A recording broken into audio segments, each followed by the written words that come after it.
Philosophy Friday. You know what that means? Time to dive into some seriously thought-provoking stuff. Love it. Today, it's all about knowledge, like what it even is, how different academic fields view it, and how it all connects back to society. Sounds pretty abstract. It is. Yeah. But you sent over some notes on different approaches to knowledge, like from communication studies and historical analysis, even critical perspectives. Right. And honestly, it's fascinating. Like each approach is like a different lens. Yeah. Changes how you see the whole world. Yeah, it really is amazing how one single event or idea can look totally different depending on who's analyzing it, what tools they're using. Exactly. So let's start with communication studies. Okay. Now, this field seems to be less about like cold, hard facts and more about how those facts are shared and then how people understand them. Like it's about the process of communication itself. Right. Communication studies often uses this idea called systems theory. Okay. It's a way to look at how information flows between people. So think of it like a network with all these different parts that are all interacting. You've got the sender, the receiver, the message itself, and then the entire context surrounding all of that. So even something as simple as like a text message could have like a million different meanings depending on, who's texting their relationship, even just their mood that day. Precisely, a seemingly straightforward message can totally change meanings depending on all these factors. Yeah.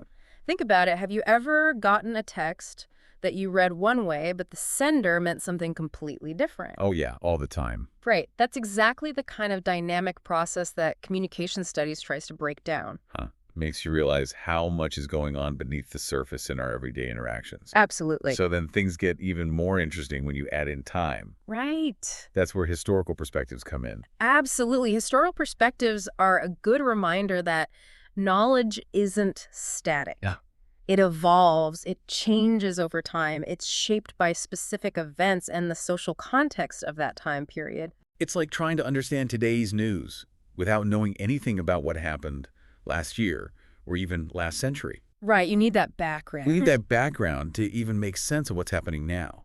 Remember that timeline you sent about the development of the internet? Yeah. You couldn't grasp the significance of any of those milestones without understanding the historical context leading up to them.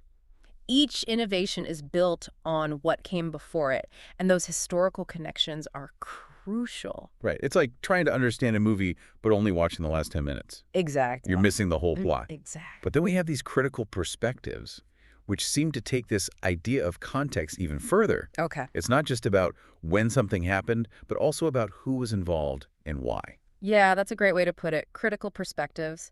They dig into the power dynamics. Okay. They ask who holds the authority in a given situation, and how does that influence what is accepted as knowledge? So it's about asking questions like, who benefits from this particular version of knowledge? Whose voices are being amplified and whose are maybe being silenced? Precisely. For centuries, scientific knowledge claimed that women were weaker than men.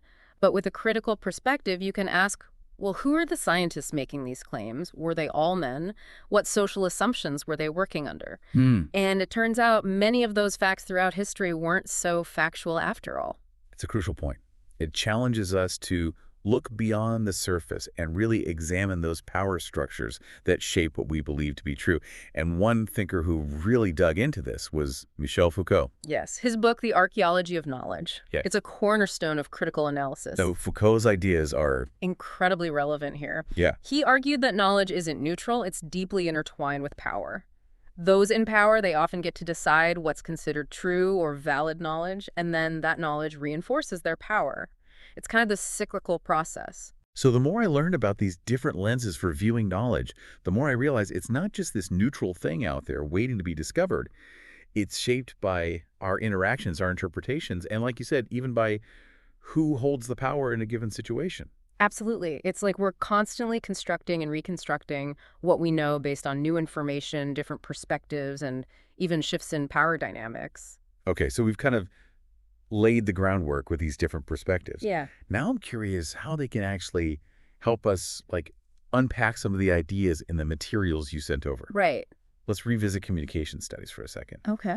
And how it views knowledge as this dynamic process. Yeah, remember how we talked about systems theory? Yeah. That framework really helps us analyze how information flows and transforms depending on the sender, the receiver, the message, the context. It's like that game of telephone we played as kids. Right. The message starts in one form, but it can get so distorted as it passes from person to person. Yeah, and sometimes it comes out hilariously wrong in the end. Right. But yeah, I see what you're saying. Even without intentional distortions, so much can get lost or misinterpreted in the process. Exactly. And think about it in your own life. Okay. Have you ever had like a misunderstanding with a friend or a family member because a message wasn't communicated clearly, or maybe you interpreted something differently than it was intended? Oh, all the time.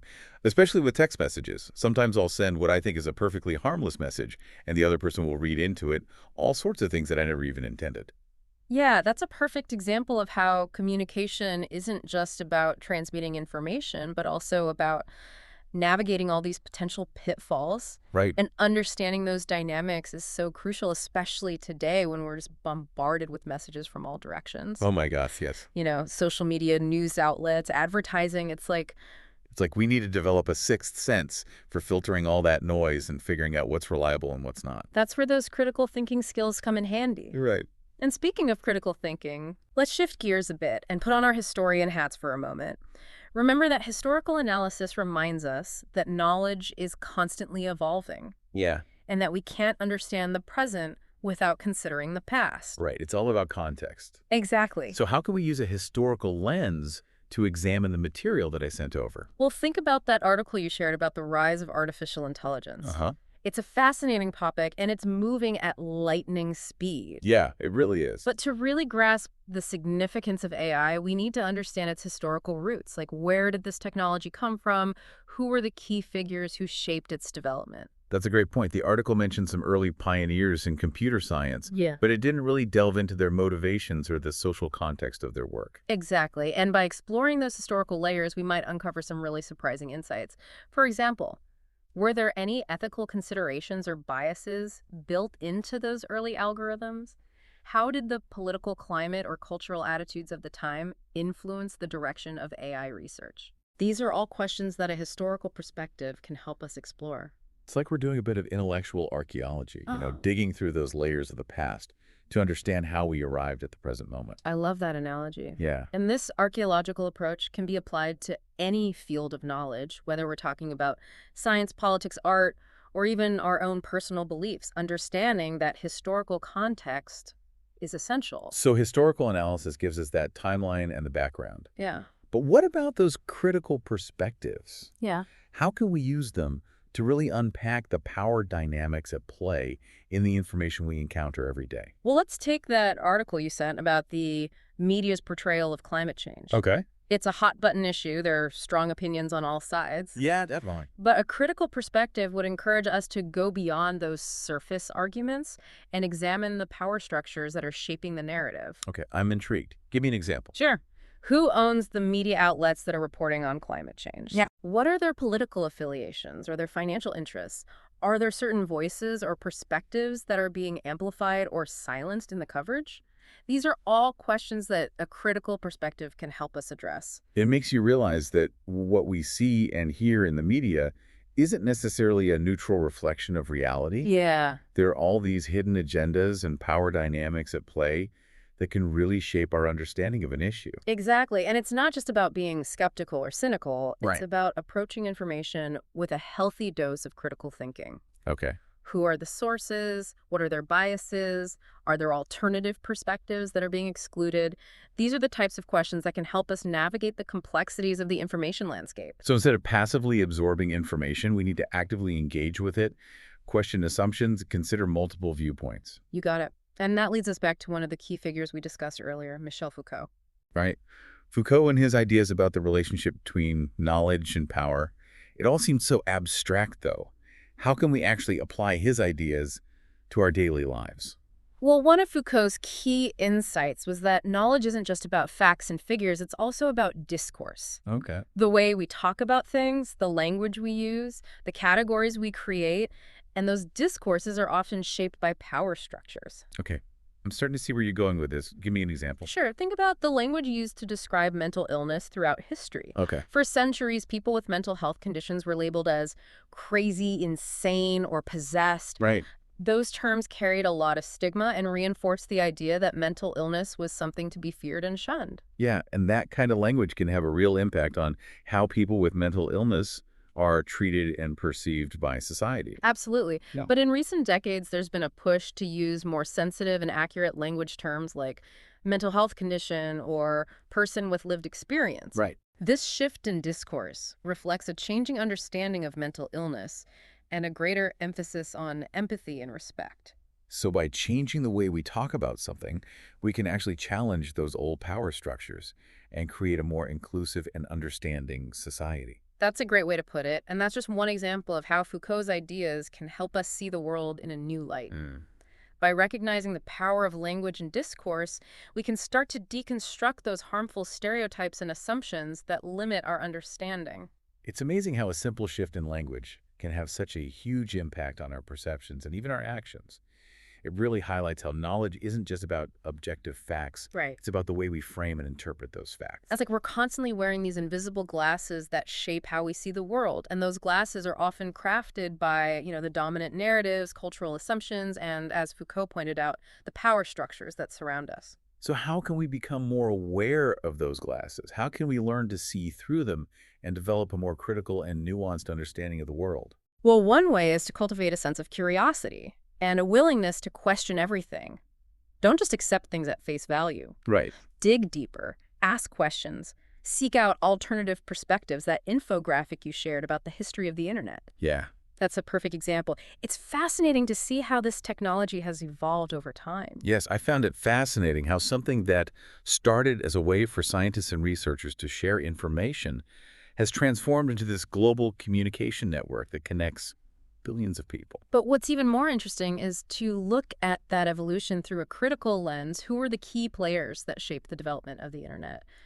What were their motivations? Were there any voices or perspectives that were excluded from that process? Those are great questions. Mm. The infographic focused mainly on the technological advancements, but it didn't really address the social and political forces that influenced those developments. Exactly. And by exploring those dimensions, we can gain a much richer understanding of the internet's impact on society. For instance, how has access to information been shaped by power dynamics? Who controls the flow of data? How has the internet amplified certain voices while marginalizing others? It makes you realize that even something as seemingly neutral as the internet is deeply intertwined with issues of power control and social justice. And that's true for any area of knowledge, whether we're talking about science, politics, history, or even our own personal beliefs. It's so crucial to recognize the power structures that shape our understanding. This whole conversation has been incredibly eye-opening. It's like I've gained a whole new set of tools for thinking critically and engaging with the world in a more informed way. I'm so glad to hear that. And remember, this is just the beginning of your journey. The more we question, the more we learn, and the more we grow as individuals and as a society. Well said. So to wrap up our deep dive on this Philosophy Friday, what's the one key takeaway you want our listeners to walk away with? If I had to choose one, it would be this: be curious, be critical, and be open to multiple perspectives.